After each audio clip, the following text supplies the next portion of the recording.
Sound good. All right, we are recording, sir.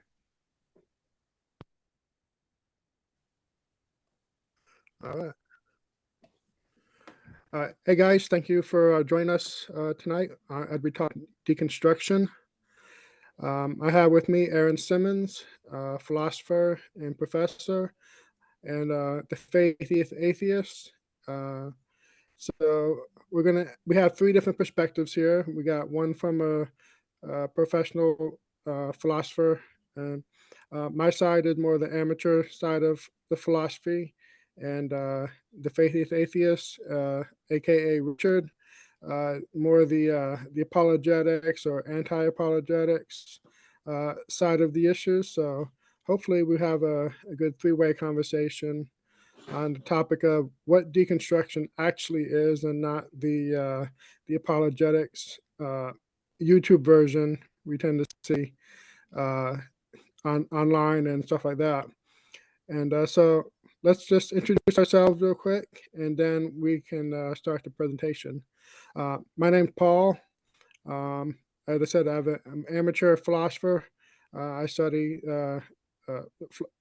very much like Aaron, philosophy of religion and the continental side, nihilism, the death of God, deconstruction, postmodernism. So that's kind of where my area of expertise is. And as someone who has come out of Christianity and deconstructed myself, this is a topic that is close to my heart as one can get. In spite of what people may say about people who deconstruct, is for me, it's, I don't hate Christianity. I don't hate God. I don't hate any of those things at all. I actually got quite a bit of affinity for Christianity and all that. And so, and I come from that. I approach this topic with that in mind for me, with that affinity. So it's not about destroying God or destroying Christianity. It's about, for me at least, understanding how I arrived where I'm at, and then using these as a tools of understanding that process. And so turn it over to Aaron, and he can make his comments, and then Richard can do his. Then we can get into it. Sounds good. Thanks so much, Paul. A joy to be with you again. So yes, my name is Aaron Simmons. I'm a professor of philosophy and a professional postmodern philosopher of religion. Have written and edited many books on the topic. Excited to think about it with you. And for truth in advertising, I still identify as a Pentecostal Christian, though a postmodern, very hard left progressive version of a Pentecostal, which for most folks would just mean that I'm not a very good Christian, and on the other side, not a very good postmodernist. So I figure if I make both sides angry, I'm probably doing something right. So that's where I'm coming from, and looking forward to chat. Okay, hey, I'm the faithiest atheist. I was born and raised Southern Baptist. I'm a non-believer now, but I do spend a lot of my time trying to be a little bit more diplomatic with Christians, so that I'm not one of those atheists that's screaming and yelling or accusing Christians of not being smart, because that's not what I think. I probably was an angry atheist for a while, and maybe just through trial and error I got here. So if anyone says that I'm wise or very friendly and surprisingly respectful, it was just from trial and error. It was just from trying all the wrong ways first, and then sort of being cornered into being like this. So it's not really, I don't see this as something that I got good at from anything other than luck and trial and error. I do spend a lot of time with evangelical apologists and with Mormons, mostly because we live, my family and I live in Mormon territory, so we have a lot of the LDS community coming and visiting us and getting to know us. And then the evangelical apologists are just surprised to see an atheist who will go to church with them and hang out with them and try to speak their language. So I do kind of understand where they see things from. I also think that they're making enemies out of deconstructionists more than they need to. And I realize there's some, popular deconstructionists who are making enemies out of them. But also I work in the counterterrorism field, and I understand the neurology of how groups can make enemies out of each other. So you could be in the same group, and then the more extremists from each side sort of pull the group into two little separate fractured enemies. And I understand the neurology of how that happens and why it can be comforting for some people to actually go into that direction. So I'll be speaking to that sometimes if the opportunity comes up. Thank you. Sounds good. I'm going to start my presentation here, and you guys feel free to join in, make a comment. Aaron can do it from his side as his profession as a philosopher, and we should do the same thing from your side as just a reference, because I want this presentation to be more of an understanding of where this deconstruction comes from and what actually is playing into it and what as a culture we're experiencing. And so on this, so it's just if something comes up, feel free to chime in and then want to say, and then with that, we all set? You guys see it?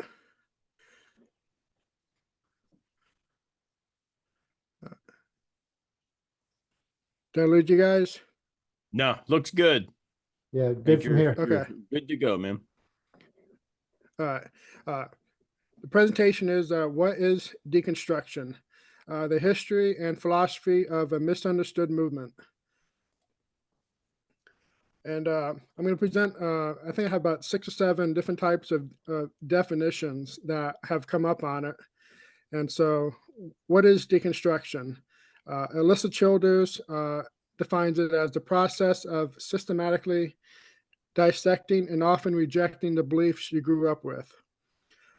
Tyler Huckabee defines it as a process of re-examining the faith you grew up with.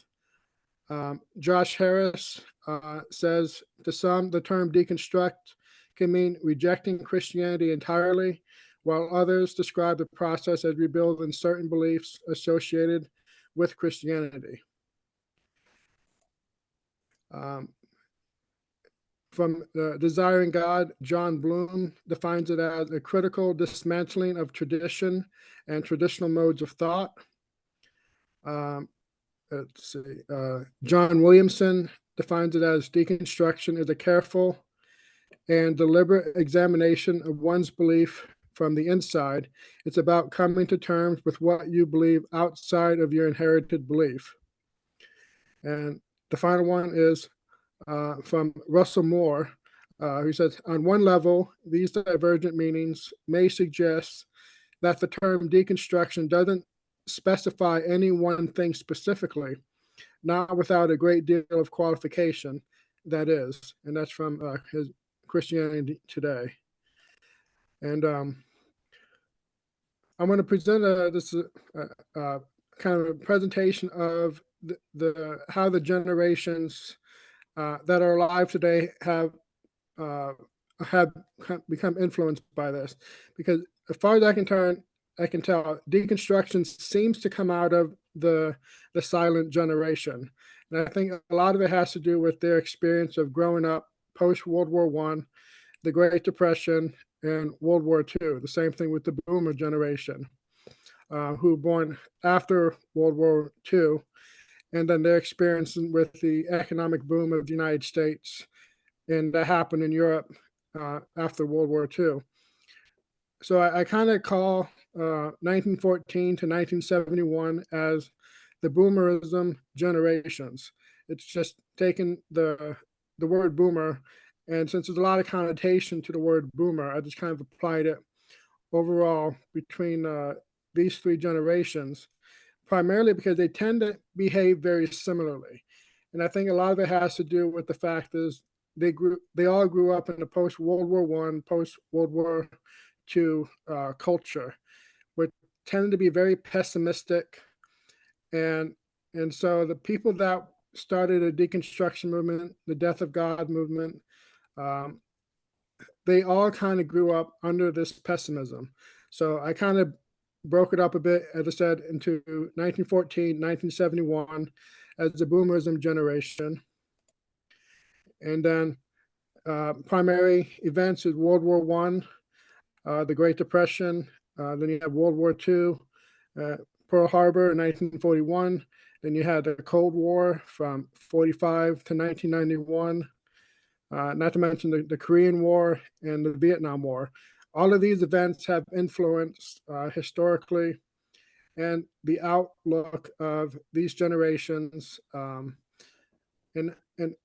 how they not only see the United States, but also how they see Western culture and Christianity, just because the sense of the mass casualty events that everybody experienced in this from 1914 to the end of 1975. I mean, we had several major wars that killed hundreds of thousands, if not millions of people. And so this is the context of the people that are developing deconstruction are coming out of. And the second part is 1972 to the present. I call it the nihilistic generations. So this would be like younger Gen X, so anybody born after 1972. The millennial generation, I call the revolutionary generation. Gen Z, I actually call them the nihilistic generation. And Generation Alpha, I think, will probably be the new beginning generation of. So I think the Generation Z will probably be the final nihilistic generation. And I think Generation Alpha, and probably when you get into the next one after them, will probably start to see a bit of a recovery of Western culture, Western civilization after that time. And again, what we've experienced under post 72, we had the Nixon shock in 1971, which is kind of what I define as the significant event between one side and the other, just because of the economic differences that would appear and apply to those who were born after the 1971 event. So you also had the end of the Vietnam War. You had the election of Ronald Reagan in 81. You had the end of the Cold War in 1991. Then you had the Gulf War in 1990, 1991. Then 2001, of course, we had 9/11. Then we had a 20-year war in Afghanistan and Iraq. Then 2008, we had economic crash. And then, of course, we had the election of Donald Trump. So all of these events have influenced the millennials and Gen Z. And even all of us, even the three of us, have all been influenced by these events and how we see the world one way or the other. And because I think Aaron mentioned one time, Donald Trump and the fact that Christians have gravitated toward him. A lot of people have seen that as a means of, okay, we have to separate ourselves from whatever this evangelical Christianity is, if they're aligning themselves with Donald Trump. And so this is really one of the main processes of what people are using as an I'm not going to say the word excuse, but I'll just kind of say that in the sense of we have to reevaluate what Christianity is in light of the fact that Donald Trump was elected and embraced by these type of people.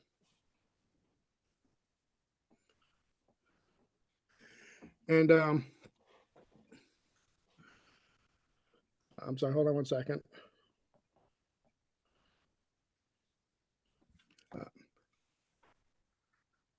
All right. All right. You guys hear me okay? I can hear you, yeah. Okay. All right. All right. Next slide here is what is deconstruction? Now I'm going to kind of get more into the philosophical side of it. Derrida's definition of deconstruction is the unmasking of a construct. However negative it may sound, deconstruction implies the possibility of rebuilding. This is from of Grammatology and by Paul DeMann. Jack Derrida would say the movement of deconstructions do not destroy structures from the outside, and from his book of grammatology. And the word deconstruction comes from Heidegger's concept of destruction, in which it's defined as destruction is the process of hermeneutical and critical dismantling of philosophical concepts carried out in order to recover the insights that originally motivated them. And it's from the Cambridge Heidegger Lexicon by Mark Rathel and Dermot Moran. But what is hermeneutical? In one sense, it means to come to understand. It's associated with Hermes, with the function of transmuting what is beyond human understanding into a form that human intelligence can grasp. The origin of the modern word hermeneutics and hermeneutical suggests the process of bringing to understand.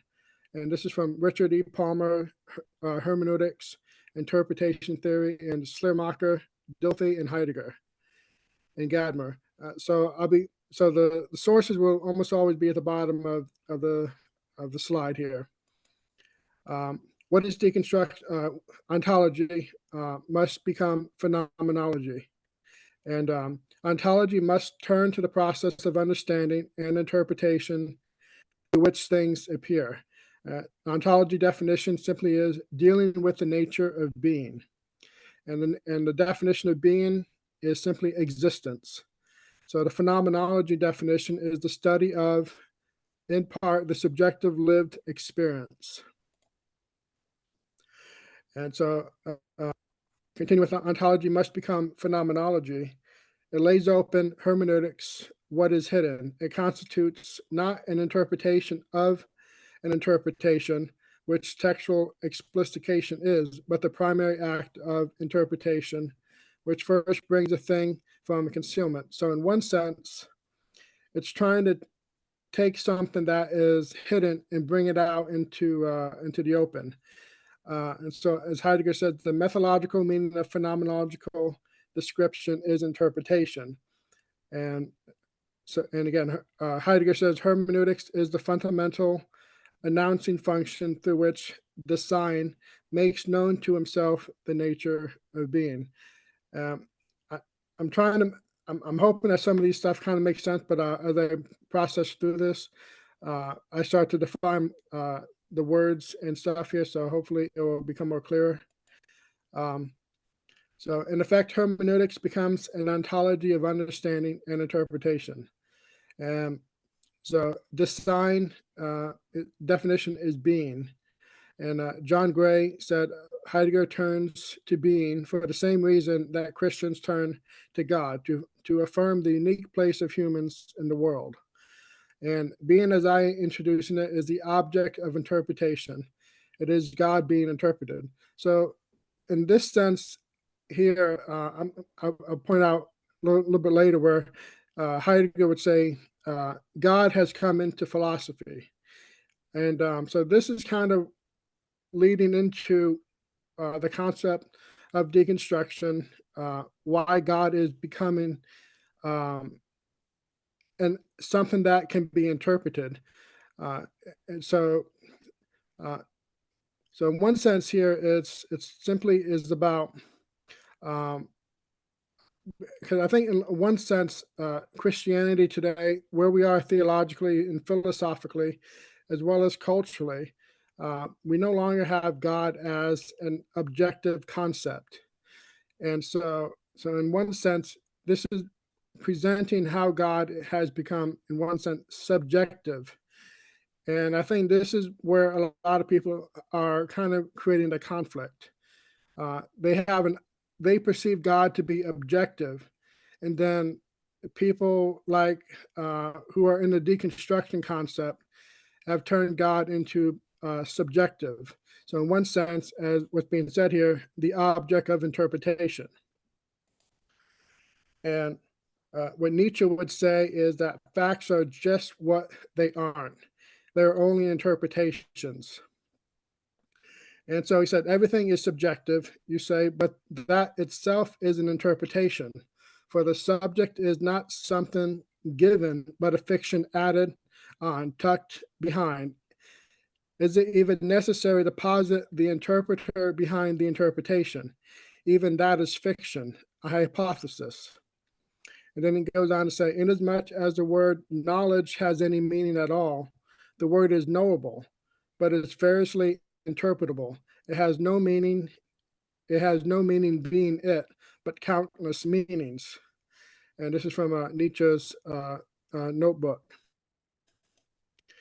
And phenomenology, this is where I kind of quote Aaron here. Phenomenology is the attempt to make sense by way of description and analysis of experience as they are actually experienced. And as I mentioned, God is now an interpretation. And Simmons and Benson quote Heidegger, says, the deity enters into philosophy. So this is, I think this is a very important concept right here where it talks about God has entered into philosophy.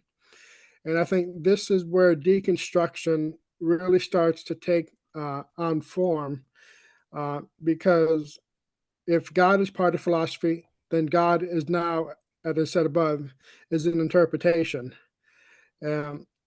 So as Aaron and Bruce Benson pointed out in this sense, with phenomenology, it's the way of description and analysis, and so it's about how things, how we actually experience them.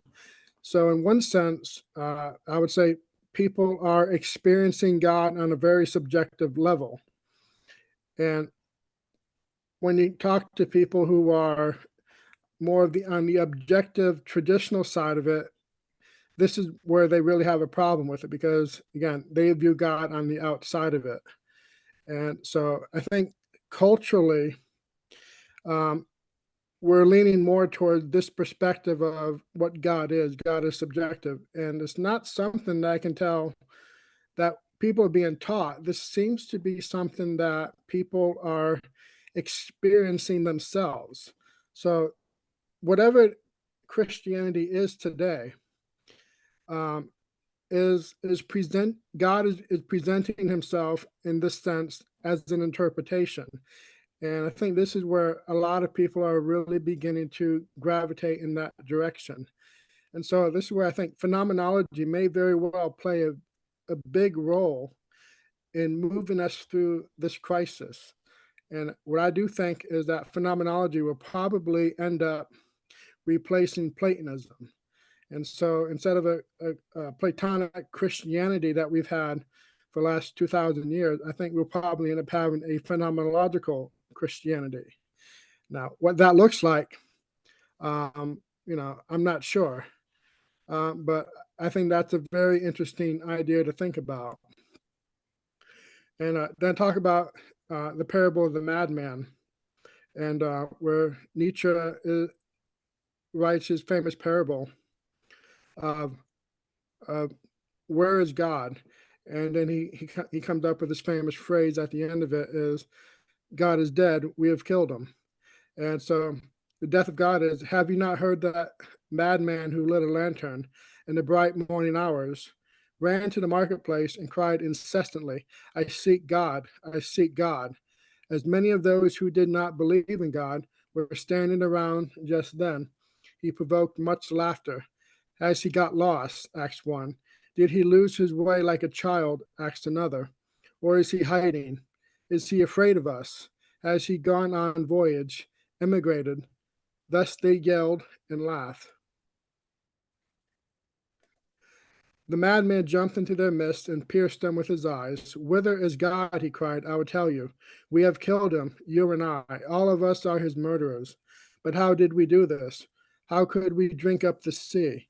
Who gave us the sponge to wipe away the entire horizon? What were we doing when we unchained the earth from its sun? Whither is it moving now? Whither are we moving? Away from all suns. Are we not plunging continually, backwards, sideways, forward, in all directions? Is there still any up or down? Are we not straying as through an infinite nothing? Do we not feel the breath of empty space? Has it not become colder? Is not night continually closing in on us? Do we need to light lanterns in the morning? Do we hear nothing as of yet of the noise of the gravediggers who are burying God?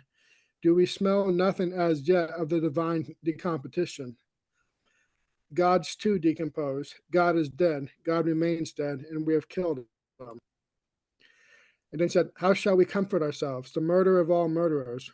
What was holiest and mightiest of all that the world has yet owned has bled to death under our knives. Who will wipe the blood off of us? What water is there for us to clean ourselves? What festivals of atonement, what sacred games shall we have to invent? Is not the greatness of this deed too great for us? Must we ourselves not become gods simply to appear worthy of it?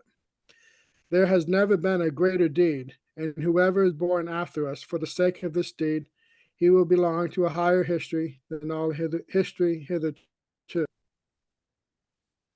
And they said, here the madman fell silent, looked again at his listeners, and they too were silent, and stared at him in astonishment. At last he threw his lantern on the ground, and it broke into pieces and went out. I have come too early, he said then. My time is not yet. This tremendous event is still on its way. It's still wandering. It has not yet reached the ears of men. Lightning and thunder require time. The light of the stars require time. Deeds, though done, still require time to be seen and heard. This deed is still more distant from them than most distant stars, and yet they have done it themselves. It has been related further that on the same day, the madman forced his way into several churches, and there struck up Requiem Aeternam Deo. Let out and called to account, he is said always to have replied nothing but, what after all are these churches now, if they are not the tombs and sepulchres of God? One of the reasons why I want to put this whole thing into it is because the very last part of what he was saying, where he said it requires time. And then he said, my time has not yet come, or I'm early. And if you look at when Nietzsche was writing this, he was writing it in the 1870s, 1880s. And this was the generation that would give us World War II. So almost everyone that was a major world leader in World War II was born during this time period, both in Germany and the United States. So in one sense, Hitler and Nietzsche are contemporaries at this point.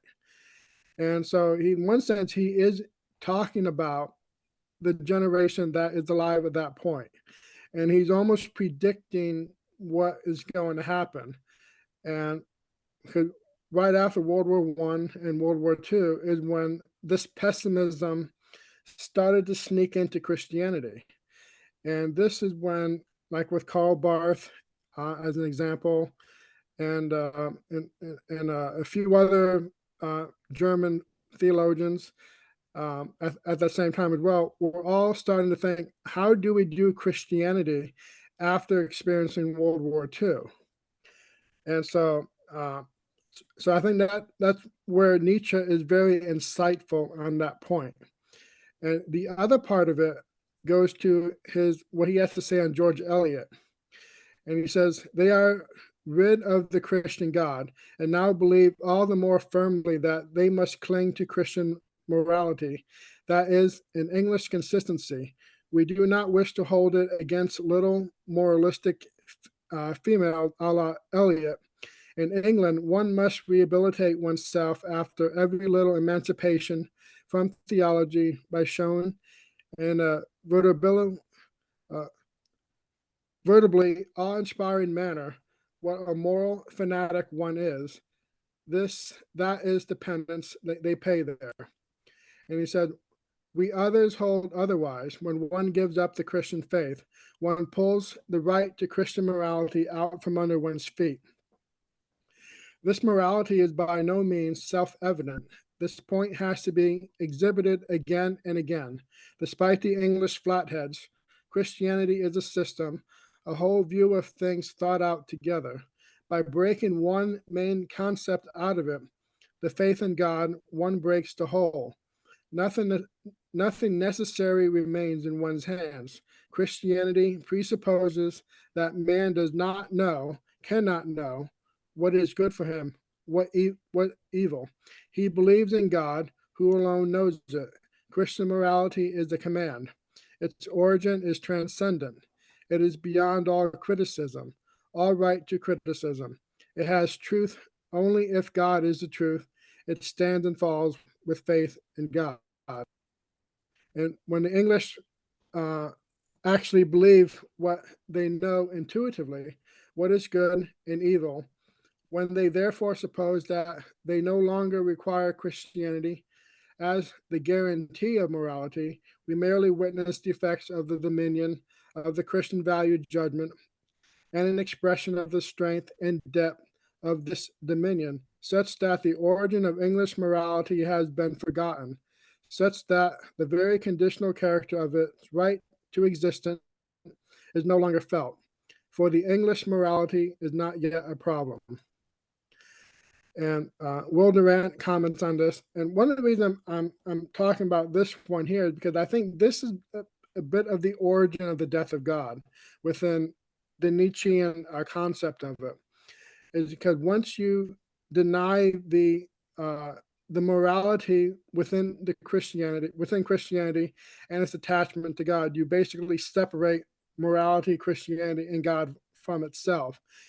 And then what do you have left? And I think this is kind of what Nietzsche is beginning to argue for. And I think most people will point to the parable of the madman, but I think on George Eliot is probably the more precise concept of the origin of the death of God. And so, as Will Durant would say, only the mid-Victorian cowardice of the English Darwinians, the bourgeois respectfully of the French positive and the German socialists, could conceal the inevitableness of this conclusion. These men were brave enough to reject Christian theology, but they did not dare to be logical to reject the moral ideas. The worship of meekness and gentleness and altruism, which had grown out of that theology, they ceased to be Anglicans or Catholics or Lutherans, but they did not dare cease to be Christian. So argued Friedrich Nietzsche. I think what Will Durant is saying here is spot on, because I think this gets to the real crux of the issue, is that they wanted to reject aspects of Christianity without actually denying to be Christian. And Nietzsche at the Twilight of the Idol, who says, when one gives up the Christian faith, one pulls the right to Christian morality out from under one's feet. Christianity is a system, a whole view of things thought out together. By breaking one main concept out of it,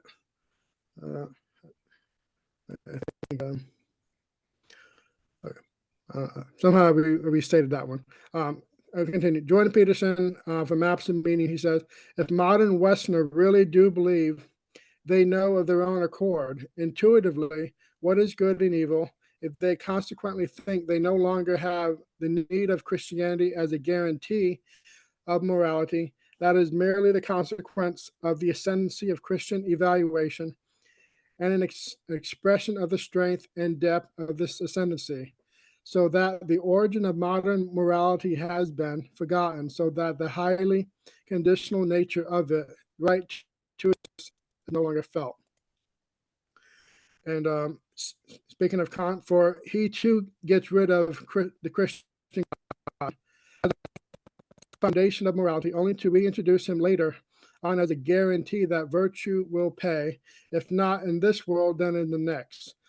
When they contemplate a world from which God has been eliminated, but in which it is thought that we should have just as people did or ought to have done when he was still a pervasive presence. The trouble is that our conception of human nature has failed to alter. We still derive it from the seeing ourselves as creatures obligated to obey the dictates of our Creator. This view of ourselves is so difficult to overcome. Where do we look to find an alternative one? And the very idea of ourselves as being continuous with the rest of nature is so reductive that we most lazily stick with our Christian inheritance when we persuade ourselves it's the natural view to take. But at the same time, we realize that something is amiss, so we tinker around in an ad hoc sort of way, holding on to such concepts as rights and equality, jettisoning or tactically ignoring others that we find inconvenient. Michael Tanner, Introduction to Twilight of the Idols. Jordan Peterson continues and says, the fundamental tenets of the Judeo-Christian moral tradition continues to govern every aspect of the actual individual behavior and basic value of the typical Westerner, even if he is atheistic and well-educated, even if his abstract notion and utterance appear iconoclastic. He neither kills nor steals, or if he does, he hides his action, even from his own awareness, and tends, in theory, to treat his neighbor as himself. The principle that governs his society, and increasingly all others, remain predicated on mythic notions of individual value, intrinsic rights, and responsibility, despite scientific evidence of causality and determinism in human motivation. Finally, in his mind, even when sporadically criminal, the victim of a crime still cries out to heaven for justice, and the conscious lawbreaker still deserves punishment for his or her actions. And Gianni Vattimo would discuss God as an interpretation via Nietzsche and Heidegger. And Tom would state about Vattimo, why dragoon God into this discussion? Because insofar as we live in a world that is itself the result of a very divergent interpretation, God is no longer ready at hand as a warrant for truth, order, and objectivity. God is dead means that God is not means not that God is inexistent in the sense of a flat-footed metaphysical pronouncement. It suggests rather that the objective world can no longer be built on a transcendent foundation. God is no longer available to us as the unchanging and immutable first principle who now serves as the basis for morality and truth, as a warrant for stable and fixed metaphysical positions. In the postmodern age, we must live with endless contingencies rather than with secure and available foundations. And this contingency and provisionality include the affirmation of a God who himself does not escape interpreted existence. Our understanding of God is, and relentlessly so, also an interpretation. So Vattimo says, when Nietzsche teaches that God is dead, he doesn't only mean that there are no longer supreme values. He also means that a multitude of values has taken their place at the ruined foundation. And so let's define the death of God. The phrase death of God has quite properly become a watchword, a stumbling block, and something of a test in radical theology, which itself is a theological expression of a contemporary Christian affirmation of the death of God. But no student of Nietzsche will be surprised at this inclusiveness. Recalling the widely different interpretation Nietzsche proclaims the death of God had received in the 20th century, nor should the phrase death of God be linked to Nietzsche alone, for in one way or another it lies at the foundation of a distinctly modern thought and experience. So the death of the God is an event, yet it is in Christianity and in Christianity alone that we find a radical or consistent doctrine of the incarnation. Only the Christian can celebrate an incarnation in which God has actually become flesh, and radical theology must fully understand the incarnation itself as affecting the death of God. Although the death of God may not have been historically actualized or realized until the 19th century, the radical theologian cannot disassociate this event from Jesus and his original proclamation. The radical theologian has a strange but compelling interest in the figure of Jesus. This must not be confused with the 19th century liberal quest for the historical Jesus. The new theologian has died to the liberal tradition and is in quest of that Jesus who appears in conjunction with the death of God. Radical theology is peculiarity a product of the mid-20th century. It has been initiated by Barth and neo-orthodoxy into a form of theology which can exist in the midst of the collapse of Christendom and the advent of secular atheism. It has also learned from Paul Tillich and Rudolf Bultmann the necessity for theology to engage in a living dialogue with the actual world and history which theology confronts. And Paul Ramsey would state, ours is the first attempt in recorded history to build a culture upon the premise that God is dead. The period post-mortem day divides into two distinct eras, roughly at the same point between the world wars. Until that time, the cultural death of God meant something anti-Christian. After it, until now, the death of God means something entirely post-Christian. To speak of the death of God in this anti-Christian meaning is to invoke at once the name of Friedrich Nietzsche, the great genius in pain finally made mad by his perception into the inner meanings of Western culture. With him, still, we have to ask about the death of God. They laughed themselves to death. The ungodliest utterance came from a God himself, when an old grim beard of a God, a jealous one, forgot himself in such a wise as to say, there is but one God, thou shalt have no other God before me. Then all the gods laughed and shook upon their thrones. They exclaimed, it is not just a divinity that there are gods, but no God. And they expired from the gods' shouting laughter, such as only a God can enjoy. And the God that remained, according to Nietzsche, had never as much life as they. He could neither laugh nor dance. Obeisance to him was bound to be culture destroying. His, the spirit of gravity, the one God was, after all, only a conjecture. Moreover, the rub was that as a transcendent God, he was a conjecture that reached beyond man's creating will. This Nietzsche wished to stop in order to liberate the cultural creativity of mankind. I do not wish your conjecturing to reach beyond your creating will. Nietzsche wrote, after the gods made in man's image, the God who proposed to make and remake man in his own image, that God too had to die. This is the more unsavory tale to tell. He was too much God with us, God in human, all too human form. He mixed too much in human affairs, even manifesting himself in this miserable flesh. In a sense, God, fellow humanity, killed him. Such a God must be wholly done to death. Nietzsche believed, else man as he now is would be certified from on high. The evidence points only to a God who once lived and whose reality cannot be recovered from within the post-Christian culture.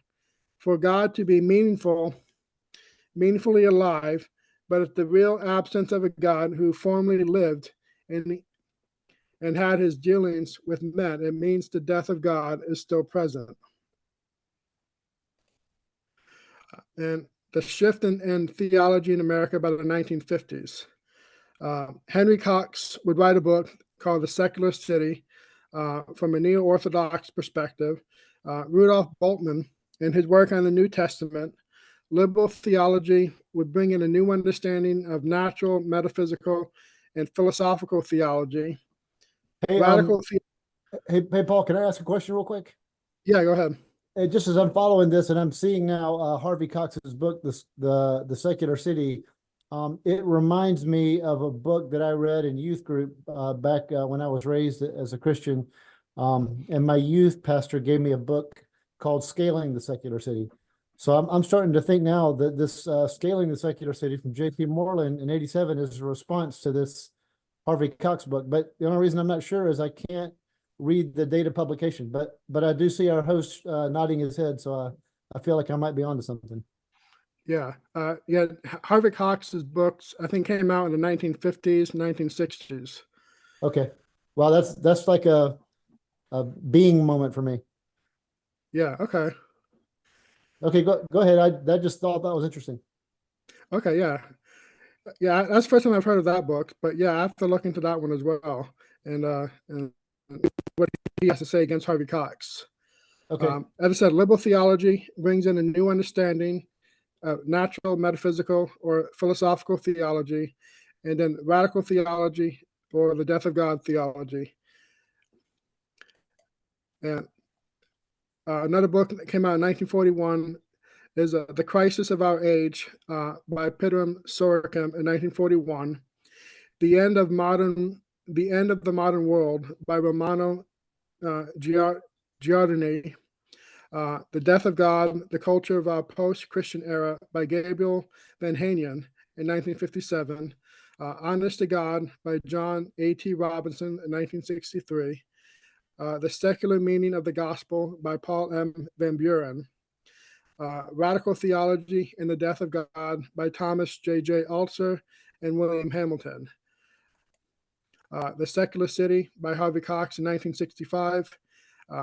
After Auschwitz, History, Theology, and Contemporary Judaism by Richard Rubinstein in 1966. The Essence of Nihilism by Emmanuel Severino in 1972. Deconstruction Theology by Mark Taylor in 1982. Deconstruction and Theology by Thomas J.J. Alter et al. And this is where the word deconstruction would seem to start to come into play within the Death of God movement with Mark Taylor by 1982. And he would write several books here, Erring a Postmodern Atheology in 1984. Deconstruction in Context, Literature and Philosophy by Mark Taylor in 1986. Another book by him is Alterity in 1987. So Mark Taylor was a very prominent individual that was bringing deconstruction into the realm of theology by the early 1980s. And at this point, in the 1976, 1977, was when Derrida coined his word deconstruction. So I would argue that the word deconstruction, even though coined by Derrida, was probably a concept already in play within the Death of God theology. And so Mark Taylor just picked up on it. And he said that kind of fit. In 1988, Donald Crosby would write The Spectre of the Absurd, Sources and Criticism of Modern Nihilism. 1990 would be Reality Isn't What It Used to Be by Walter Truett Anderson. Jordan Peterson, Maps of Meaning in 1999. God's Funeral by A.N. Wilson in 1999. The New Gospel of Christian Atheism by Thomas Alter in 2002. The Closing of the Western Mind by Charles Freeman in 2002. Introduction to Radical Theology, The Death and Resurrection of God by Trevor Greenfield, 2006. God is Dead, Secularization in the West by Steve Bruce in 2007. After God by Mark Taylor in 2007. The Future of Faith by Harvey Cox in 2009. Culture and the Death of God by Terry Eagleton in 2014. The Age of Nothing, How We Sought to Live Since the Death of God by Peter Watson. And Secular Faith, How Culture Has Triumphed Religion and American Politics by Mark Smith. And John Caputo, his book, The Weakness of God in 2006. What Would Jesus Deconstruct in 2007. The Insistence of God in 2013. The Folly of God in 2016. And After the Death of God by John Caputo and Gianni Vattimo. I'm not sure I've got the date on that one, but I think, again, they're probably around the same time period here. Gianni Vattimo, again, The End of Modernity in 1985. His book, Belief in 1996. Religion with Derrida in 1996. After Christianity in 2002. The Future of Religion with Richard Rorty in 2005. And Christ and Postmodern Philosophy in 2008 by Deportre. Vattimo Theology by Thomas Garano in 2009. Nihilism and Postmodernity by Ashley Woodward in 2009. And that's the last of what I have here.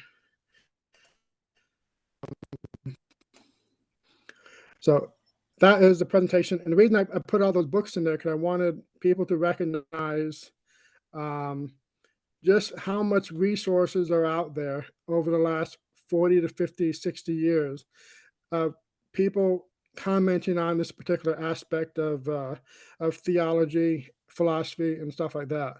And so that's my presentation. Thank you so much, Paul. That was quite the tour de force through the literature and a lot of complicated ideas, of course, in play that I think you did a good job of trying to simplify for us.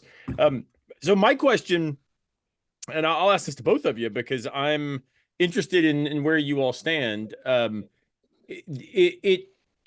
convinced that there is a radical difference between the deconstruction that you define starting out, right? The stuff that YouTubers have become influencers as a result of, that lots of my very good friends who are podcasters have tapped into and speak to the audience of people who are deconstructing in their faith. It seems to me that deconstruction is a fundamentally different thing than deconstruction as this very particular phenomenological and particular view within the philosophy of language that Derrida develops. And I'm interested in kind of how you see those relating to each other, because you sort of defined them and nestled them all in this big history. But at the end of the day, do you think the people on YouTube who are walking away from the churches and saying, I'm in the process of deconstruction, does that make any sense to a Derridian? Or would Derrida say, look, you're using this word, and that's fine because it's not, there's no authorship or ownership to words, but you're using it in a way that actually is making what technical philosophical deconstruction is a bit slippery. So I'm interested in kind of how you guys see these two as related. I have my own views on these things, and I'm fascinated to see kind of where y'all stand in relation to that. Want to go, Richard, first? I can go first because I just have a really, really quick view on this. And then you probably have a much more nuanced view, just because I was raised evangelical. And I know so many people that deconstructed through nothing more than reading some of those verses in the Old Testament, that talks about God saying, kill the babies, kill the women too. And some people going, wait, what is this? What are you talking about? And they had been taught that Christianity and God were different, so they weren't prepared for those verses.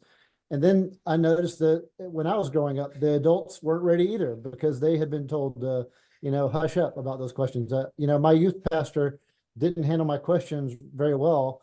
And then I grew up to be the faithiest atheist. And he told me not too long ago, he said, that's how we were raised. So yeah, you were raised that way in the 70s and 80s, but we were raised like that in the 50s and 60s. And we didn't know any better. So, we weren't prepared for this. And so people deconstructed from that shock first, then being handled as if they're the enemy or as if they're doing something wrong. And then they say, okay, well, I still have these experiences where I still feel Jesus, but this stuff is not it. And the way they're behaving is a turnoff. So I'm going to just kind of believe, but not be part of that, which of course led to another group. So for me, that's deconstruction. But I'm certainly more interested in hearing what you guys have to think, what you guys have to say about that.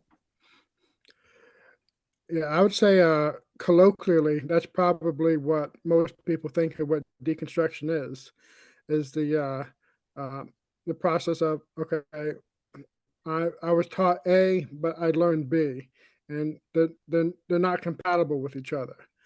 And so when you can't reconcile them, and when one side is like, well, I'm not going to deal with it, I'm not going to give you the means to deal with it either. So you just simply reject A and you shift towards B. And I think that's kind of the colloquial understanding of it. When it comes to like Derrida and Mark Taylor, obviously they're talking about something very different, but there seems to be a similarity within the construct of what's going on within the Death of God movement and what's going on within the deconstruction movement that seems to resonate enough with the common person for them to use the word deconstruction. And I think a lot of that has to do with John Caputo, with his book, What Would Jesus Deconstruct? I think James K.A. Smith would play a role in that as well. And then you would get to Rachel Held Evans in the 2011, 2012 time era where she starts incorporating these concepts. So I think the pipeline of the colloquial goes to John Caputo, probably James K.A. Smith, and then Rachel Held Evans. And then she just popularized it from that point. But I think somebody like her, listening to John Caputo and James K.A. Smith, there was just something there, because again, they're criticizing theology, they're criticizing Christianity, but they're trying to present another way of looking at it. And I think for Rachel Held Evans, somebody like her, that was very appealing to her. And she just kind of popularized it from that point. And then when people listen to her, all of a sudden that makes sense. I'm going to use that word because that fits what I'm going through. Yeah. So let me throw out 3 points of tension. And these are things that I keep trying to say, again, to friends of mine who are sort of really beating the drum of, the popular deconstruction and God after deconstruction in that space. The Trip Fullers and Tim Whitakers and Thomas Ords and others, and I'm fans of theirs. I love what they're up to. But 3 points that I continue to just say, I think we've got to be more nuanced here. And I think your presentation invites thinking about this nuance. Number one, deconstruction for the philosophers is not primarily a matter of religion. It's instead a methodological deployment internal to the working of language. So language itself is deconstructive, says Derrida. Now, as he progresses, he's going to certainly develop the religious and moral dimensions of what that sort of behavior and activity and methodology yield. But when we think about, are you deconstructing being a question we could ask somebody today, and it means a religious thing, for Derrida and others, it's are you hermeneutically aware such that you're paying attention to the undermining that happens in the thinking through, right? And so I think we mess up deconstruction by making it too narrowly religious. 2, I worry that contemporary deconstruction forgets that for Derrida, deconstruction was never, ever, and he's explicit about this, it was never negative.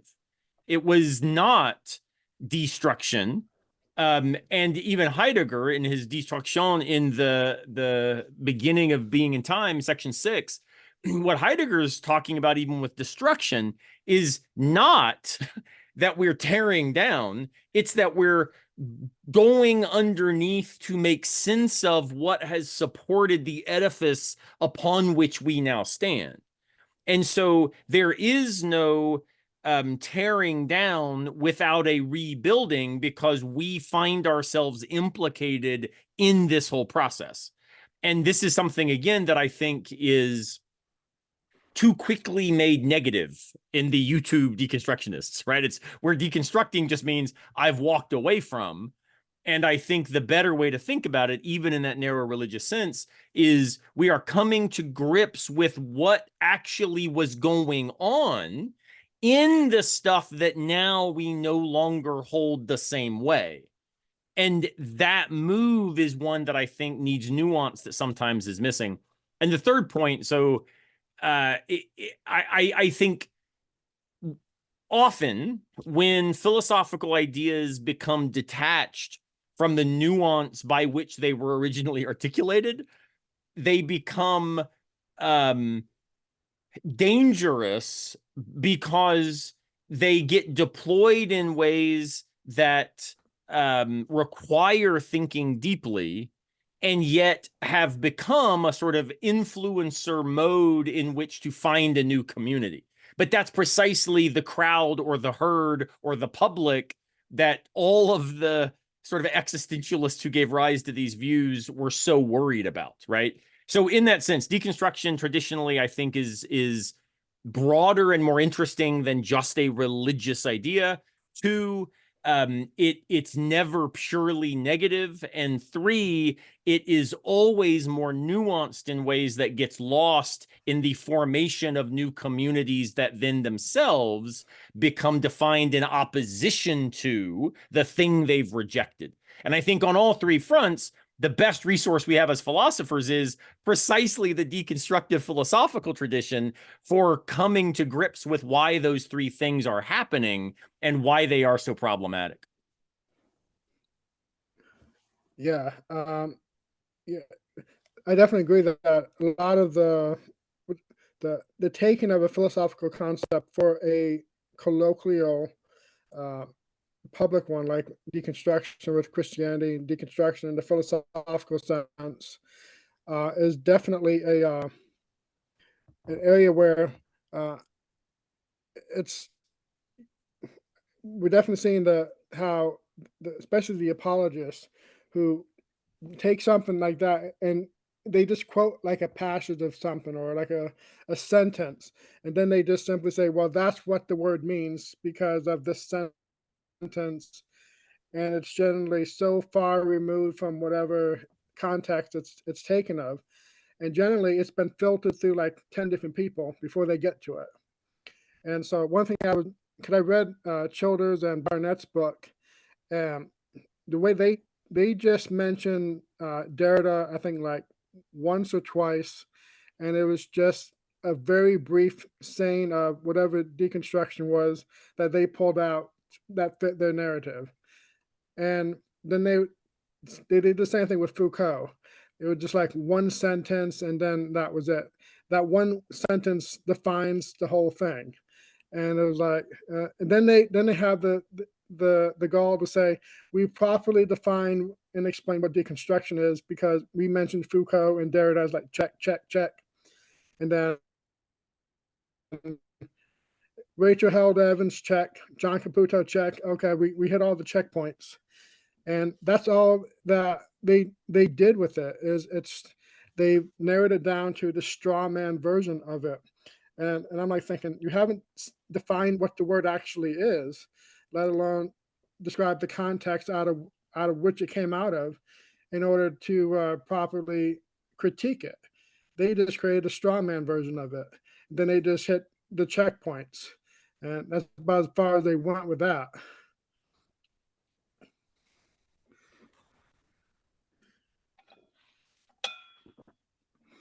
And yeah, What do you think, Richard? For me, yeah, go ahead. Hey, sorry, I was looking for a book of mine, and then I was looking for my reading glasses because when I found the book, I noticed that the print's too small, and my eyesight's still okay, except for some books I need my reading glasses, but to no avail. But from what you're talking about, deconstruction, of course I'm believe in evolution, because I'm a mean old atheist. But I think that's the secret to life. I think we build up ideologies, and it's like this social glue that holds us together. But you're going to have human beings that dig into it, and maybe they'll find some problems, and it's going to break apart or shift. And just like organisms, it's going to go this way. So, for instance, I'm reminded of an atheist historian named Tom Holland, not the Marvel Tom Holland, but the atheist historian Tom Holland, who in a book called Dominion said that the Greek culture that was sort of dominant had this idea of the elites, like this master group that kind of made decisions, and that Christianity turned that on its head so that common people made more decisions and had more power. So he said that was a transition that really did happen. And he's like, hey, I'm an atheist, so don't accuse me of being biased towards Christianity. But historically, people were thinking in terms of these gods or these immortal elites making decisions, and then Christianity suddenly the farmer had something to say. And for me, that's a actual historical evidence of one thing deconstructing and then rebuilding into something that, hopefully we think is better, whether we believe or not. So I just think that's part of evolution. Just like organisms can change, I think ideas and social glue, which is the thing that holds us together, I think that can deconstruct and change and reemerge too. I kind of think the time frame that we're in goes back to what Nietzsche was saying. Is he uses the phrase revaluation of values, and I think that's kind of the stage that we're in. And this is kind of what, good or bad, the word deconstruction plays a role into that concept. And I think the Christianity that everybody grew up with in the United States, especially from 1914 to the present, because my dad and my mom both were born toward the end of the 1930s, early 1940s, and so they came out. They were both silent gen, and my grandmother was born 1914, so she comes out of the greatest generation, and and I'm born in 1979, so I'm right at the tail end of Gen X into the millennial, um, and so and I think that's how most people are. They're raised with at least 3 or 4 generations behind them that are still alive. And so the greatest generation piles on top of the silent generation. The silent generation gets piled on top of the boomer generation, then Gen X, then millennials, and then everything that we're at where we are today. And I think that in itself has created problems within the system, because I was watching a historian. She was talking about an Egyptian who reigned for like 50 years.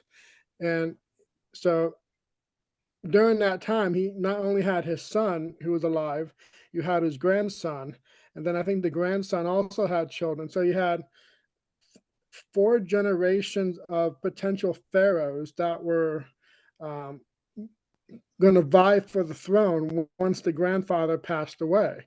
And I think that's where we are today. You know, the boomers have been in charge since 1992 with Bill Clinton. And here we are. They won't leave power until 1929. I mean, 2029, with either Biden or Trump, whoever becomes president of the United States. And so you still have the elder Gen X, then you have millennials, and then you have the upcoming Zoomers, who are all trying to vie for power, because either they want to change something, they want to maintain power, or something else. And so the deconstruction of this, I think, in one sense, is all part of this process of when you get too many generations in one space and they all want something different. And then the conflict between everybody arises out of that. That makes sense. So, Richard, you said something earlier that intrigues me, because it resonates with some of my own experience, which is that lots of people have deconstructed in this popular sense as a result of taking themselves to live into the very Christian moral vision that they had been taught. Right. And I thought about this today. Was at church this morning, and I think without the pastor even,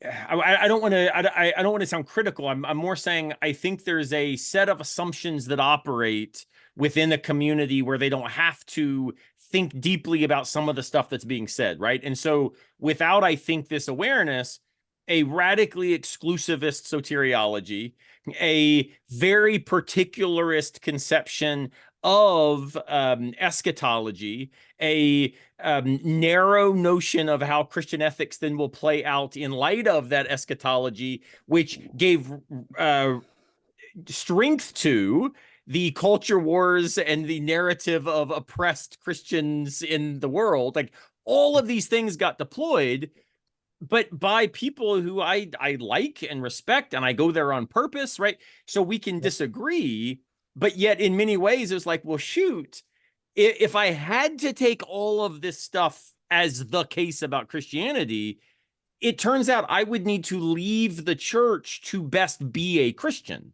because the Christian ethics forces me away from this particular model of battle against all of the evil and, you know, this culture war that's oppressing us. Right. So how do you reconcile some of that? Has that been also some of your experience, or how would you narrate it? Yeah, I mean, what you just said, as soon as you said that, you know, I was Republican. I was raised, Thomas Sowell, conflict of visions. You know, I was raised on that as a kid. You know, Southern Baptists, they don't just give you a Bible; they give you conflict of visions. They give you Atlas Shrugged, especially as you become a young adult and a teenager. So you find out this other world about how there has to be systems and traditions. And I've got conservative friends who left the Republican Party because of we mentioned Trump before, you know, and I'm not trying to bash just Trump, because I can make a case that people on the left have had to leave because of a new icon on the left too. But I know conservatives who said the reason why I left the Republican Party was because instead of valuing these systems and these traditions that you read about in the conflict of visions, they've traded all that for a guy because he made them. He was like, you're with me today, put the book down, you're with me, or give me the book and I'll say that it's my book. And otherwise you're not one of us. So they left. So it wasn't really abandoning values. It was sticking with their values that made them leave. And again, I can do that for the left if anybody gets mad and says, oh, you're picking on the right. I think that's very human. I think the social glue is part values and systems and principles, but also part icons. And the icon can take you away from the principles, and maybe the principles can take you away from the icon. But I think we have a part of our brain that says, I've got to fit in, I've got to collaborate with these guys because they're with us. And maybe an icon gets in that sacred space, or maybe a principle gets in that sacred space. But if you get an icon and a principle, and if the icon won't have it, the icon will make you choose. And then you're going to have a few million go with the icon and a few million go away from the icon. And that's just human nature.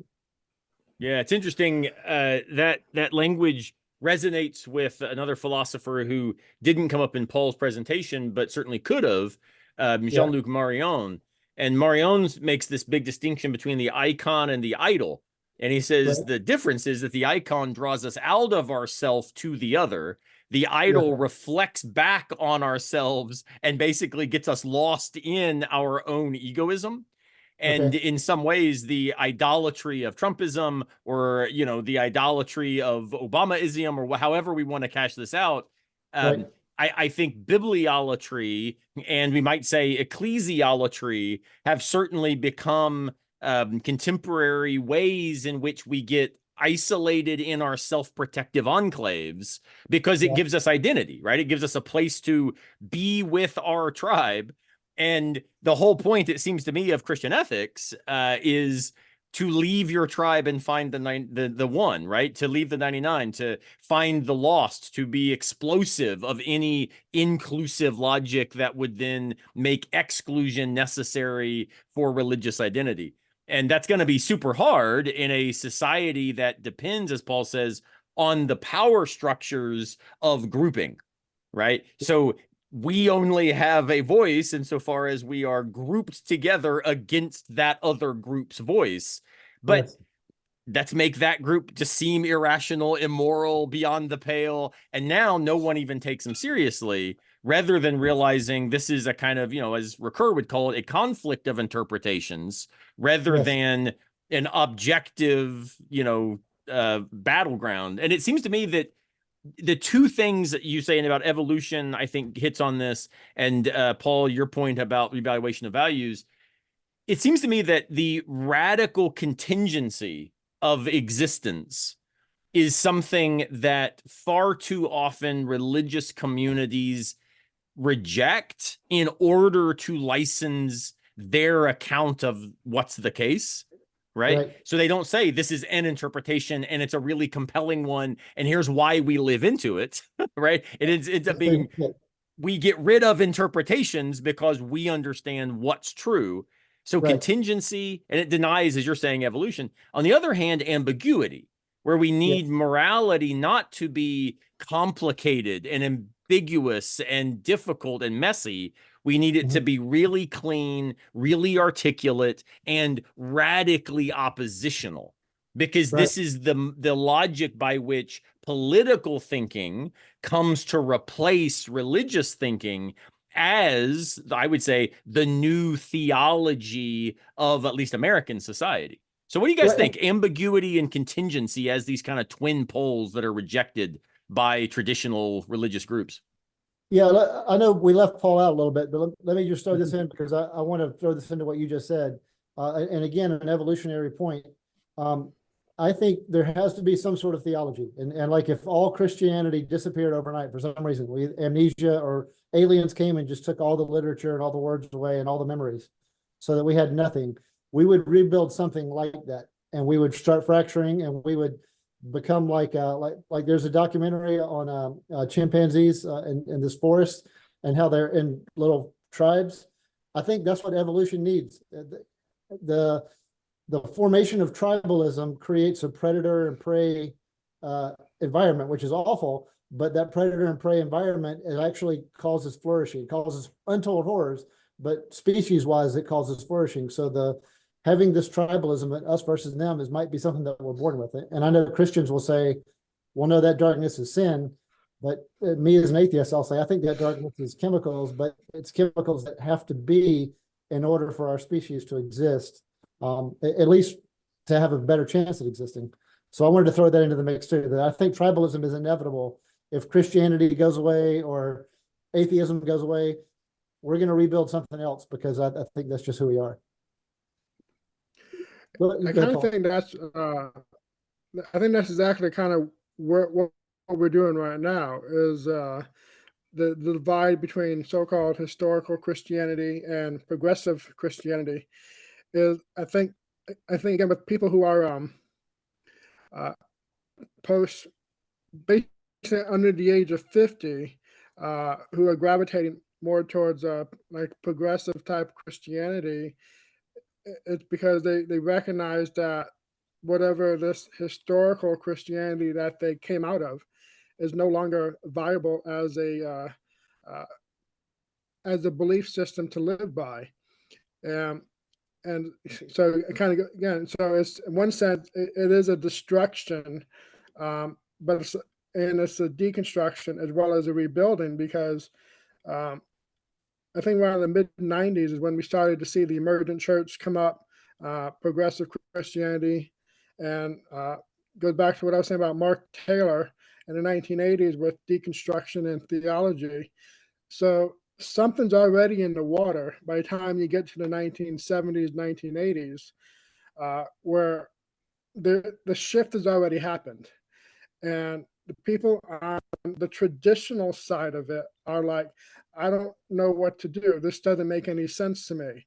And people who are born on the other side of it are like, your side doesn't make any sense to me. But this reconstruction of Christianity that we're seeing makes sense to me. So I think in one sense, it's people are trying go back to with that conflict of it's a conflict of vision, to use the phrase of Tom Sowell's book.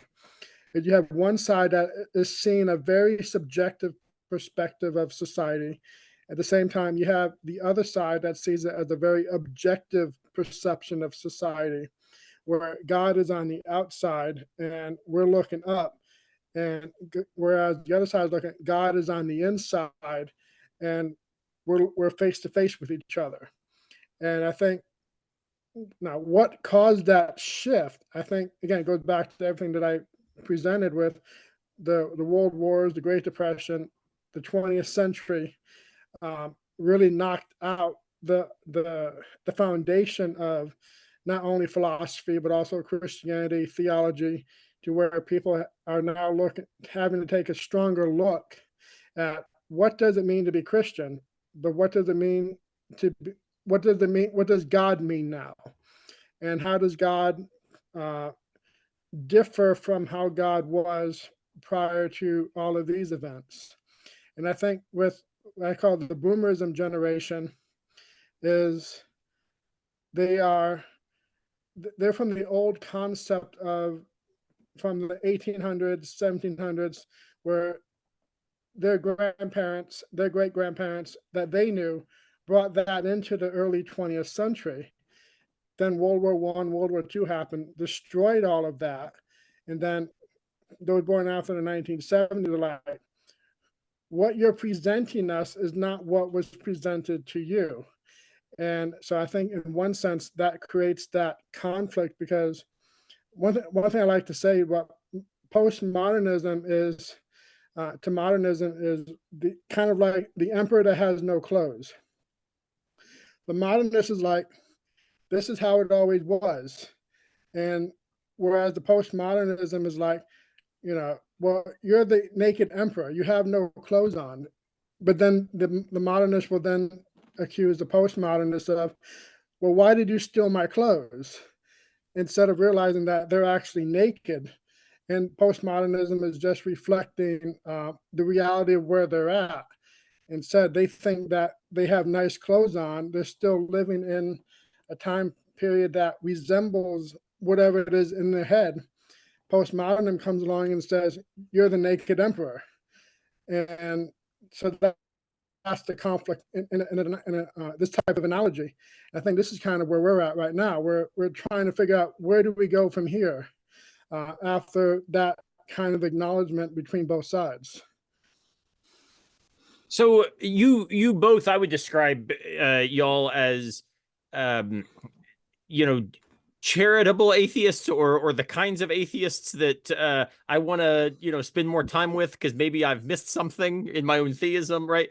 But I'm interested, given that you identify as atheistic, I'm fascinated by the idea of how you would then view deconstruction, because I could see people saying, like myself, a kind of postmodern progressive Christian, saying, hey, this is fantastic. We're stripping away all the chaff. We're getting at this kind of moral core. We're digging into the interpretive and the messy side of things, and we're doing it with better production value, right? Like this is a good idea. But I could see, were I an atheist, saying, well, no, this is actually the worst possible thing, because it's actually making theism look reasonable and acceptable, because it's taking on these postmodern clothes, but it's still theism, right? No matter how much we make it kinder and more inclusive and more hospitable and more engaged with embodiment and queer theory and all these things that I would certainly celebrate, at the end of the day, it's still, in my opinion, theistic, right? Which is why I think deconstructing, for me, if we've deconstructed and are now atheists, I don't see that as deconstruction. It's just deconversion. Like I've left faith in this particular sense. But do you all see deconstruction as actually having a beneficial side to it, if one of the worries is that it's making Christianity in particular a little bit more palatable to people who otherwise might have just gone all in, right? C.S. Lewis talks about Christianity and water. Bonhoeffer talks about cheap grace, right? And so I could see, and Slavoj Žižek at one point even says, look, give me the full pulpy orange juice of like real theism, not this postmodern watered down stuff. At some level, I could see an atheist saying, this is awful, because it's not requiring real decision at the point at which Nietzsche and others place it. Do you really own up to the non-existence of God? Or are you able to kind of, I don't have to answer these questions, I'm just going to hang out with my postmodern friends and drink a lot of beer and still talk about God, right? Like, is there maybe a problem in that move that, for me, I see as actually maybe promising, and for you all, you see as really kind of disingenuously dangerous? Well, for me, for me, I don't consider myself an atheist. I actually put myself in the death of God perspective. That's kind of my reality and understanding of theism, as the concept of this is where Christianity, this is where God actually is within the Western culture. So I strictly hold God is dead. And so from my perspective, it's simply trying to figure out, how do I wrestle with the death of God within the Christianity that I grew up in, with the Christianity that I've walked out of, and within the Western culture that I live in. As I said, I have an affinity for Christianity, uh, even though my experience with Christianity hasn't been a very good one. But I still recognize Christianity as a valuable source of contribution to Western civilization. And I think there still is a lot that Christianity has to offer. It's just not going to offer that much in the state that it's in right now. So, the way I look at it as, this is one of the things that I really like about what you wrote in your book, The New Phenomenology, and I think that's the pathway in which Christianity has to move towards. I think Platonism, as a concept of Christianity, is done with. I think we have to move beyond Platonism.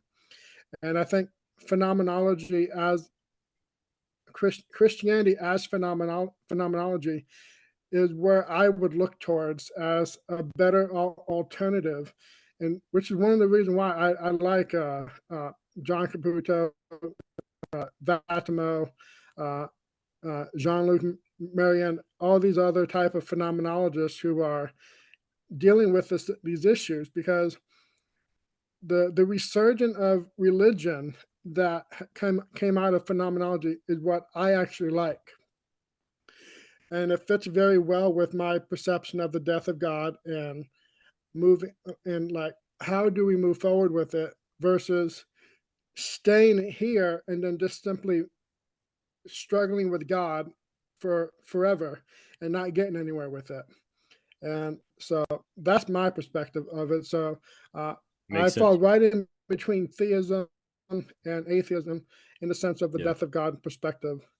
Which, of course, Caputo would say, yes, theism is the right way to understand theism from the outset. So that makes tons of sense. What do you think, Richard? I'm interested because I do think that there's a worry that we could not take atheism seriously enough, because there's a kind of like atheism and water, which is just deconstructed Christianity, right?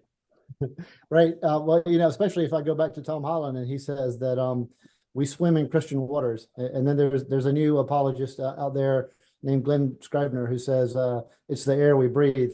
And they just mean that the languages that we use and the mindset we have is just so much Christian based that even if atheism were to take over, and I don't think it is, it would still be very Christian-y. At least the kind of Christian-y that I think it has become a little bit more palatable. And then I also want to just say one thing. When people try to ask me what kind of atheist I am, I'll say people tell me that I'm a very confused atheist, and I pray to God that isn't true. Because I was raised Southern Baptist. I was taught to pray. I just praying became natural. So that when I started to intellectually walk away from Christianity, if something happened, I would still start praying, and probably now, even now, even though it's been decades since I've really believed anything was listening. If one of my kids got hurt, or something really tragic were to happen, or if I just felt really grateful, I probably would start to pray. I don't know if that's really me or just the kind of a deep sacred part of me, but so it doesn't bother me that people are religious. And I wouldn't mind a world where everyone or most people were religious, and here we are. We're in that world anyway. I think it's social glue. I think it doesn't have to be religious. It doesn't have to be deity based, but it is certainly where we're coming from. So if we're going to rebuild into something else, I don't think atheism is going to be leading the way. In fact, a Pew Research report that just came out last week said the rise of the nones, Nones, and a lot of atheists were celebrating, saying, "Oh, that's us," and it's not. There's like a small percentage of atheists and agnostics in the nones, And the rest of them are theists who believe in God. They're just like, it's not that and it's not that. But there's still something. So I don't think that atheism is the future. I think it's going to be something like I believe in a higher power, and then leave me alone. It's just something, but then leave me out of it after that.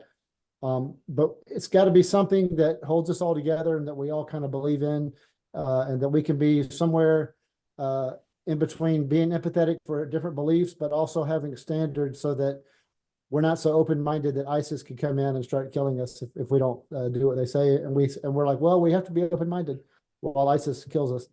I wanted to end on another book, and this time I actually did find the book in time. I don't know if you can read this, The Secret of Our Success. Yeah. This is a great book that I don't care if you're Christian or atheist. This is the history of why we're still here. We're not the strongest primate. We're not the most adept at nature. If you were to drop us off in an island somewhere, a great hero, smart person, but with also a chimpanzee and also a bonobo and also a gorilla, the human would die, and the gorillas and the chimpanzees and the bonobo would find a way because they're actually better at nature. The secret for us is that we can work together. So you put thousands of us somewhere, and you put 1,000 gorillas and 1,000 chimpanzees. Pretty soon, the humans are going to have the other primates in a zoo, for better or for worse. Our teamwork is what enables us. Our ability to collaborate with each other better than the other primates is why we have risen above. So there needs to be some sort of social glue, which is why, as an atheist, and literally today is the very first day that I just had someone tell me on my page that he walked away from religion and became an atheist because of me. In my entire life, I have never talked someone out of religion that I know of until this guy said that I played a big role today. Today's the day that I just read that. So that's not my goal. My goal is not to create atheists. Is to say, okay, if you're very vitriolic and you're hating some other groups, that's very natural, and it's been helpful in our past, but it probably is unhealthy and probably dangerous. And so I try to pull people back from that ledge, but still encourage them to believe in some sort of something, because maybe at the end of the day, maybe I do too. So that's not my goal. Atheism isn't the goal. It's more something collaborative and meaningful. That's my rant. No, it's super helpful. I mean, it makes me think, your point, like you pray in the context of your atheism. Vatimo famously says that it's thanks to God he's an atheist, right?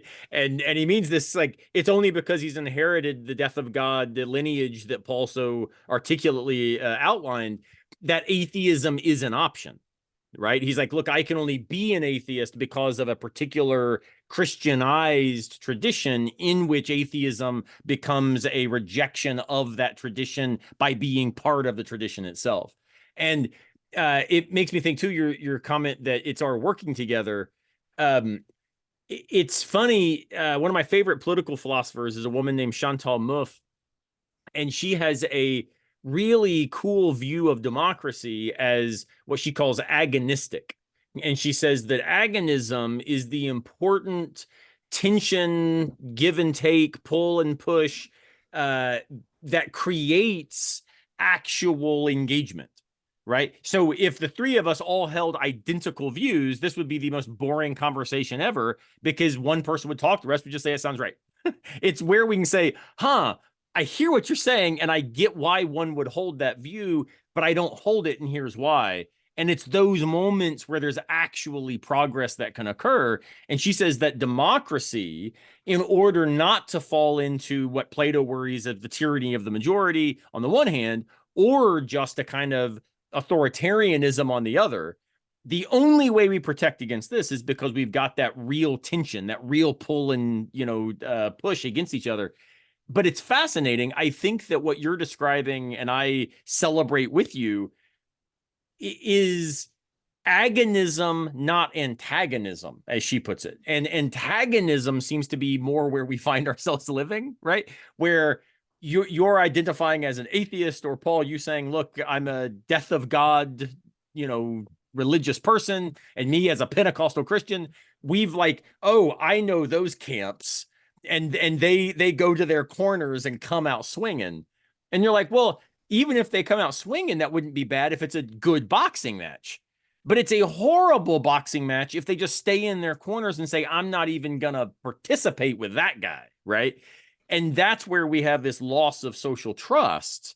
And we, I think, have allowed the culture war narrative to now become a narrative of distrust as a sign of our virtue, which is a horrible, horrible outcome, right? Because if we say, I'm more trustworthy because I don't trust any of this stuff, or believe me, I can tell you it's all just a bunch of bullshit, like that necessarily eliminates the possibility of, as you put it, teamwork and the good side of tribalism, right? And maybe it's by finding ways to say, this is at least my view, that whether we are Christians, Buddhists, Baha'i, Seekers, or as Derrida puts it, a Jew rightly passing as an atheist, like wherever we come down, I think if we find ways to cultivate humility, hospitality, and gratitude, we're probably all leaning into the God Christianity talks about and the morality that my atheist friends defend, right? And the vision that my Buddhist friends are advocating.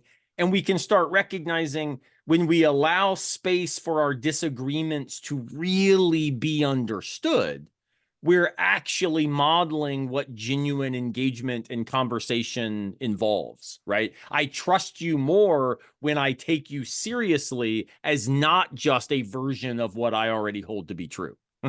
And that is where I can be transformed, because I now say, shoot, I need to listen to Richard and Paul because they see things different than me on this point, but they're really smart. Maybe I've missed something.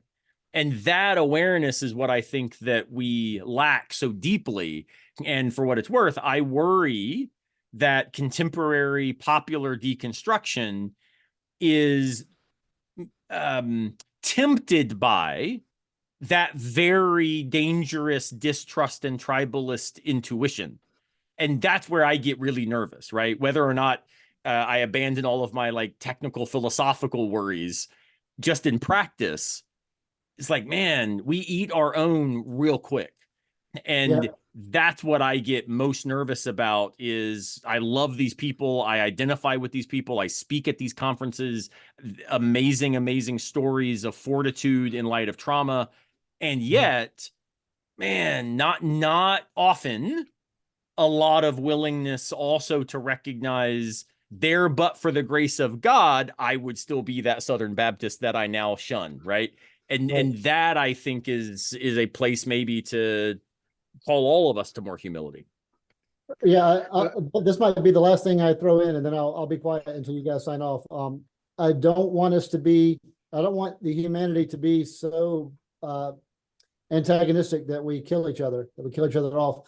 But I also don't want us to be that species that's in that book, The Time Machine, in the movie, where he goes forward and all the people are beautiful, but they don't get involved. And like there's somebody drowning and they just sit back and let it happen because they're so placated and everything so taken care of for them. I don't want us to be that either. There's got to be something in the middle. So that's going to be my signing off, hope for the future.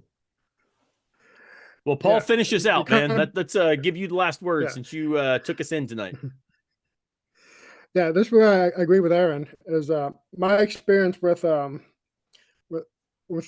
especially a lot of the boomers, Silent Gen, is especially within Christianity, this is what led me partly onto my path of deconstruction, was the fact that I could not have a conversation with anybody older than me, especially if they were the boomer, elder Gen X, and Silent Gen. The only older person I've ever been able to have a conversation with growing up with my grandmother, and she comes out of the greatest generation.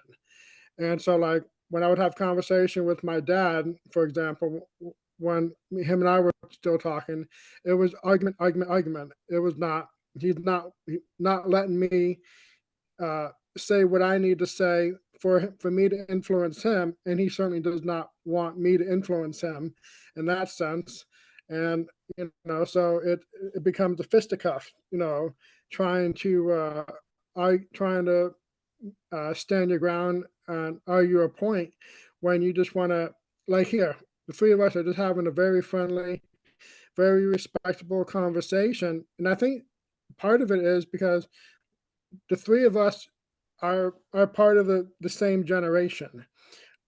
Even though we come from different background and perspectives, the three of us have arrived at the same place where we can talk to each other.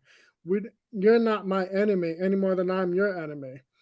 But whereas when I talk to somebody like my dad, it comes across I'm his enemy, and then I become his enemy. He becomes my enemy, and it destroys the entire relationship altogether.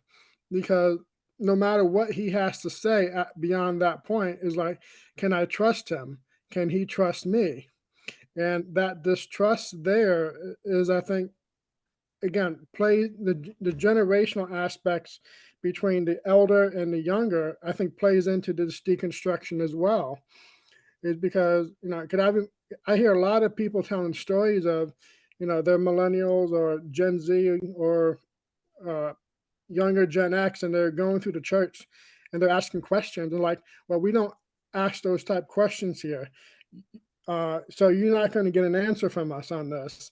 It's just, shoo, go away. And I think that type of environment has destroyed the generational relationship between each other, to where deconstruction, in one sense, goes back to, I would say, to Heidegger's, this is now destruction itself playing itself out, because if if we cannot connect to our own past in the sense of an elder person who shuns us because they view us as the enemy because we're seeing something different than they are, then that points out that there really is a massive divide that has developed within our own culture, within our own belief systems, that is now become almost irreconcilable and unable to be repaired. Where somebody like the three of us, we have to move forward and say, okay, we can't deal with that. We have to deal with where we are now, rebuild everything, and see what comes out of that. And I think that's kind of where we're at. Well, it reminds me of William Barber, one of my favorite current pastors, who leads the group, Repairers of the Breach. And the idea is that, once more unto the breach is not usually the call that grabs people to come with you because it's dangerous. And yet standing in that space that says, well, let's have the hard conversations with people who may not agree so that real transformation is possible sounds right to me. And I think that's both deeply human, and I would also say the kind of thing that Christianity, when most committed to the model of a God who says the goal is not to get you to heaven, but to be in the human condition together. I think that that's also something that is pretty compelling wherever we stand on the metaphysics of deity. So, well, Paul, thanks for getting us together, man. This was a lot of fun. And Richard, I'm for what it's worth, thrilled to hear of that person reaching out saying how much you've helped them find their own position to stand. I think that's never something to take for granted. I get lots of those sorts of emails. Rarely is it, you've led me to Christianity, because that's not how I'm a non-conversionist sort of guy and don't really write theology in that space. But, just stuff like, man, that really helped me. It's allowed me to move through this or that. I had a guy reach out last week or this week, actually, it said that he was dealing with terminal cancer and had read something of mine, and it, really encouraged him. And it's just so humbling to think, man, the stuff that we do so isolated and so lonely really does offer the hand of fellowship in deeply human ways. And so I think that's amazing that the work you're doing is benefiting people and inviting them to flourish. So congrats on it. And Paul, keep us honest, man. Keep us doing this good stuff together. I'll close it out with a statement by the YouTuber Drew from a Genetically Modified Skeptic. he was talking about his deconversion out of Christianity, and the statement that he said was that really struck me was the most Christian thing I could do was leave the faith, and because everything that he was being taught to stay a Christian would end up playing a role in him leaving the faith altogether. And he said, well, then that's the most Christian thing that I could do with what he was given. And I kind of agree with that, because that's kind of my position as well. It was like, what was the best thing for me to do was to walk away and be where I am right now, because I'm in a better place overall, because I'm not constrained by what's going on. And for me, is like as some people tell me, I'm a better Christian to them than most Christians are to them, because of where I'm at. And that's kind of how I view it, is like, I'm more Christian outside of Christianity than I was in Christianity. And I think that's a bit of an indictment, but it's also, I see it as a good thing. We're on the right path. And I think that's kind of where we've somewhere along the line, we've lost that path. And when somebody can give you that type of compliment, then I think you found the right path. That's a great place to end. Thank you guys so much for inviting me to be with you again. And I hope we have many more chances to think about stuff that matters. Absolutely. This was great. Absolutely.